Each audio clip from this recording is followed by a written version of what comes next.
嗱，呢件呢麥翠呢就有個小礦缺，咩礦缺呢？其實就係佢嗰個晶體同晶體之間呢，有時有啲縫啊，有啲罅仔嘅。咁開料開到嗰個位，即係拋光拋到嗰個位呢，就會現咗出嚟，就呢度啦。咁當然啦，有啲客就會問：喂，其實你可以再磨落去嘅啫。係，當然係可以繼續磨落去啦。磨咗呢，就基本上就會磨平咗冇咗嘅。咁但係別件料就會稍微會薄翻少少。咁佢磨得一邊就唔可以唔磨埋另一邊噶嘛。咁所以兩邊都磨呢，就變咗件料就會再薄啲。咁就有時就未必會咁樣走嘅。少少礦缺呢，就天然玉石有時會有。咁但係當然就會扣分啦。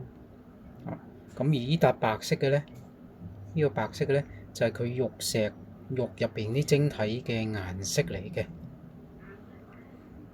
咁呢啲入門級嘅麥翠呢，有時會有呢種情況嘅，因為始終個玉質呢未到冰種啊。